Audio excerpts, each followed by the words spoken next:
Grade अभ्यास पुस्तिका कक्षा 8 हिंदी पाठ 11 के प्रश्नोत्तर हल करेंगे। पाठ का नाम है गिरधर की कुंडलियाँ। तो चलिए हम इसके प्रश्नोत्तर देख लेते हैं।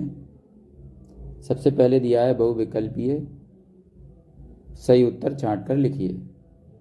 तो यहाँ पर नीचे बहुविकल्पीय प्रश्न दिए हुए हैं हमारे सामने। इनमें प्रश्न नंबर पहला है, कुंडलियाँ छंद बनता है। तो यहाँ पर नीचे 4 ऑप्शन दिए हैं, इनमें सही ऑप्शन छांट कर हमें लिखना है। ऑप्शन ए है चौपाई और दोहा से, ऑप्शन बी दोहा और रोला से, ऑप्शन सी चौपाई और रोला से, ऑप्शन डी रोला और दोहा से।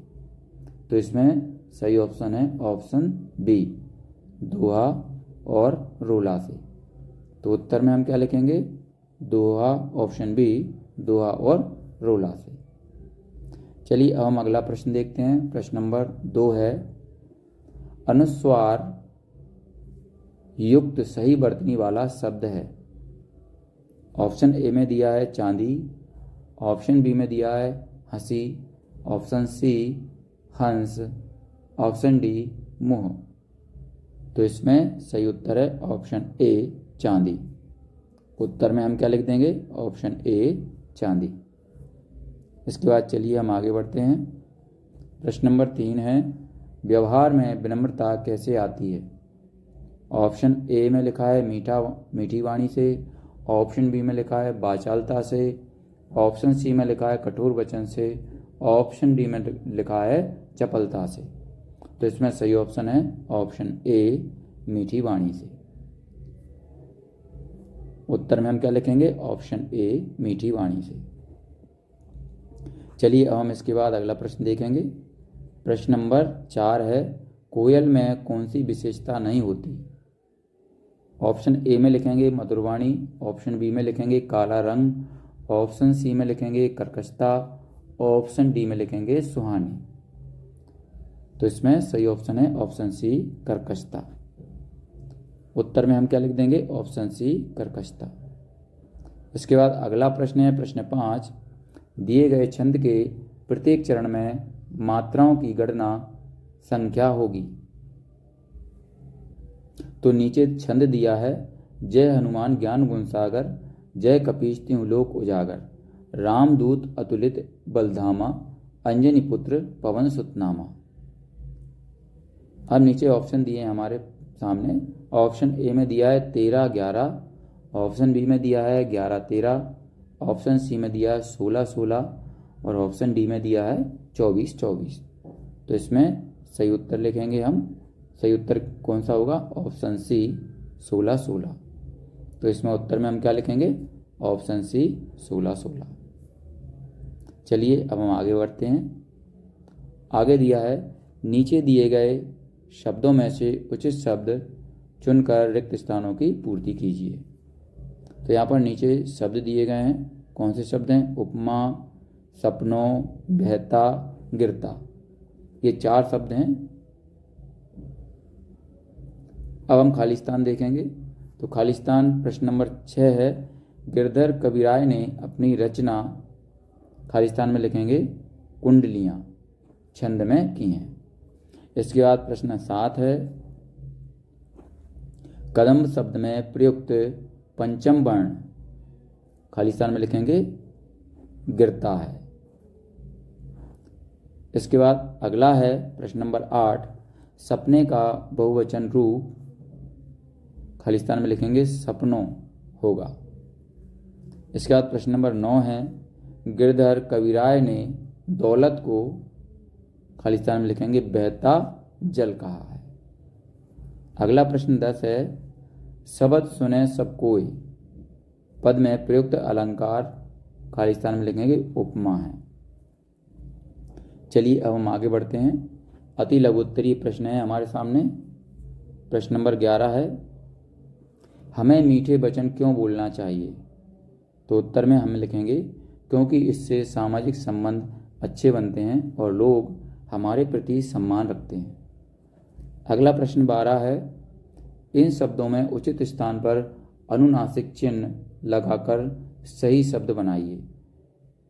चांद, कुआं, पहुँच, आंचल, नदियाँ। तो यहाँ पर क्या है, चंद्रबिंदी नहीं लगी है। जहाँ जहाँ पर चंद्रबिंदी नहीं लगी है वहाँ पर हमें ये चंद्रबिंदी लगाकर इन शब्दों को शुद्ध बनाना। तो यहाँ पर देखिए चांद, कुआं, पहुँच, आंचल, नदियाँ, यहाँ पर हमने ये चंद्रबिंदी लगा दी और इनको उत्तर की जगह पर लिखा। फिर प्रश्न नंबर 13 है, गुण के गाहक सहस नर पंक्ति का क्या आशय है। तो इसका उत्तर लिखेंगे, गुण के गाहक सहस नर पंक्ति का आशय है कि गुणों की कद्र करने वाले हजारों लोग होते हैं, पर बिना गुणों के किसी को कुछ प्राप्त नहीं होता। चलिए अगला प्रश्न है, प्रश्न नंबर 14, कोयल और कौवे का अंतर कैसे पता चलता है। तो इसका उत्तर हम लिखेंगे,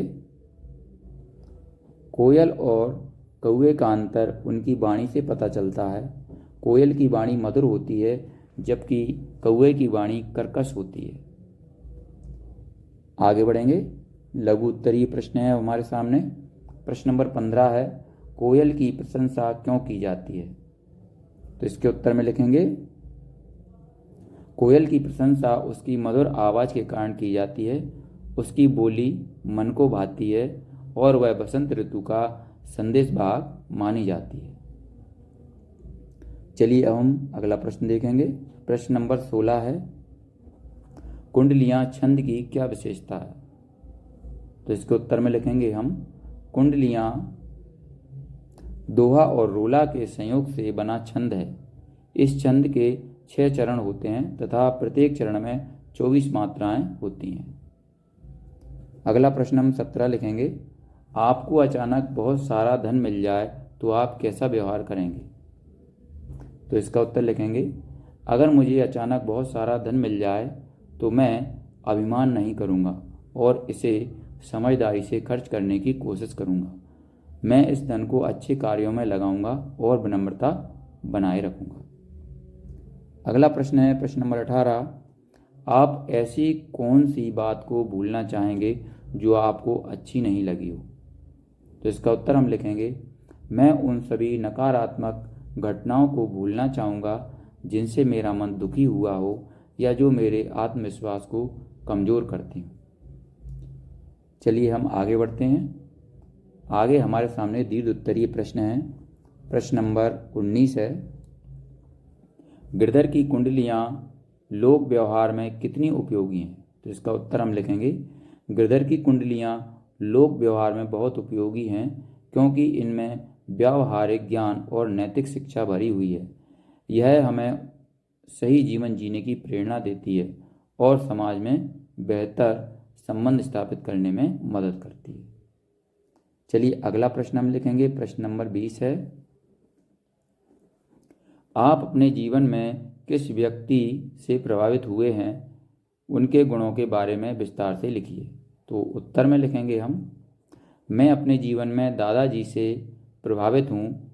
वे अत्यंत अनुशासित और ईमानदार थे।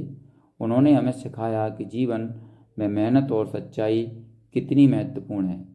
उनकी दया और करुणा ने हमें दूसरों की मदद करने की प्रेरणा दी। उनके सकारात्मक दृष्टिकोण और कठिनाइयों और धैर्य ने हमें हमेशा संघर्ष करने का हौसला दिया। यहाँ पर ये हमारा पाठ 11 कंप्लीट होता है। अगर आपको ये वीडियो अच्छा लगा हो तो इसको लाइक ज़रूर करें, अपने दोस्तों के साथ भी शेयर करें। अगर आप हमें कोई सुझाव देना चाहते हैं तो कमेंट बॉक्स में ज़रूर लिखें। इसी तरीके के और भी वीडियो पाने के लिए हमारे इस चैनल को सब्सक्राइब करना ना भूलें। धन्यवाद।